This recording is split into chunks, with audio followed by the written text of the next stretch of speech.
Biopics about musicians can often feel perfunctory and unoriginal at times. Bohemian Rhapsody, despite its lead actor winning an Oscar, was dismissed by critics for hitting the same old beats that all band biopics hit.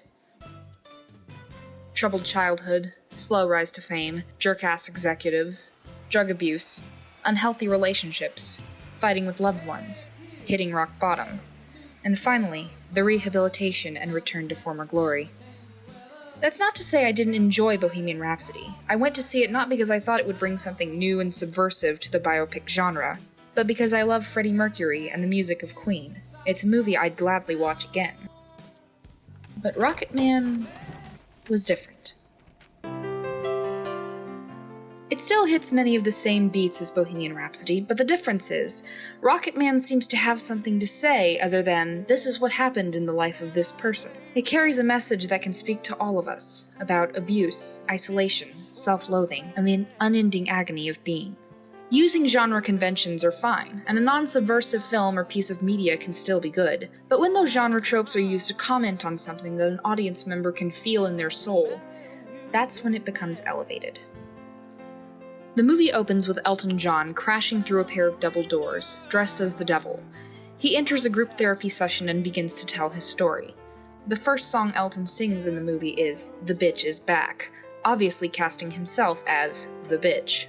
Elton's youth is unfortunate, a cold mother, an emotionally detached father. The only things that bring him joy are his grandmother and his music. The first thing that earns him his mother's approval. He comes to see it as the only thing that makes him special. When Elton's music career starts to take off, it boosts his self-worth. It is enough to fill the opened wound in his heart where love should have been, for now. And through that, he makes a friend, Bernie Taupin. Elton coming into his own sexuality is also a boost to his self-esteem. As scary as things like coming out and homophobia can seem, especially in a less forgiving time like the 1970s, self-realization can be something of a healthy release for LGBTQ+ individuals, like having a word on the tip of your tongue and finally being able to say it. In a way, I pity straight people as they will never know that feeling of eureka, as their sexuality has likely been known to them all their lives. When I finally realized I was bisexual, I wept with relief.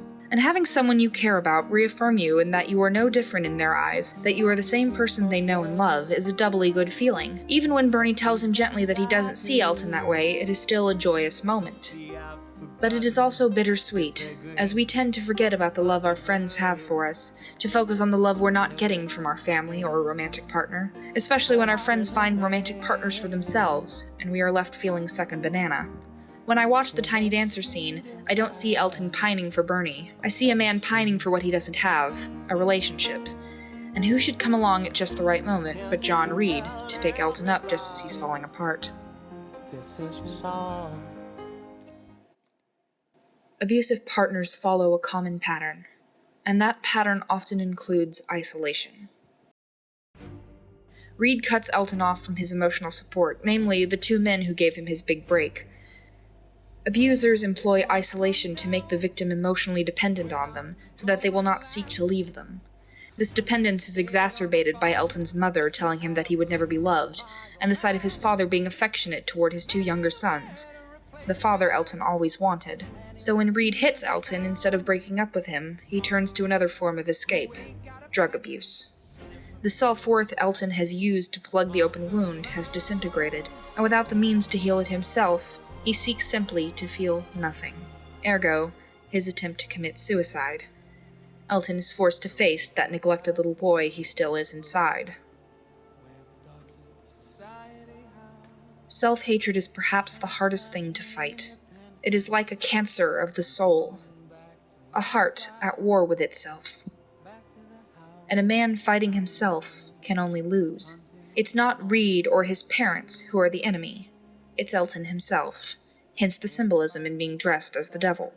Because his mother's words, that he is incapable of being loved, ring true for him. But the love of a friend, or even a lover or family member, can't fix us. This is why Bernie doesn't hang around when Elton is in rehab and instead leaves him to his own devices. This is a fight Elton can only win by himself. Self-hatred can lock us in a cage, isolating us from everything else. But no matter how alone we feel, there is one person who will always be there for us. Ourselves.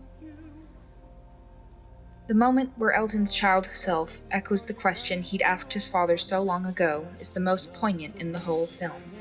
Why haven't you hugged me yet? Why won't you love yourself, Elton?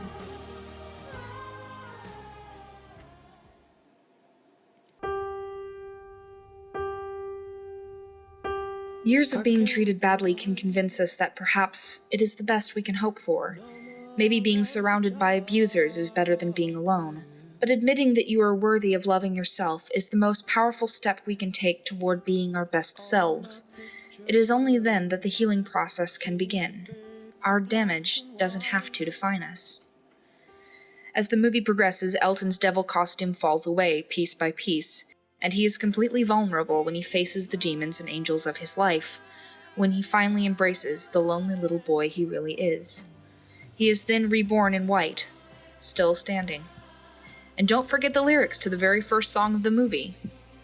Times are changin', now the poor get fat, but the fever's gonna catch you when the bitch gets back. I'm a bitch. I'm a bitch. Oh, the bitch is back. Stone cold sober, as a matter of fact. Every one of us has the strength to heal ourselves, to be better, to say, no.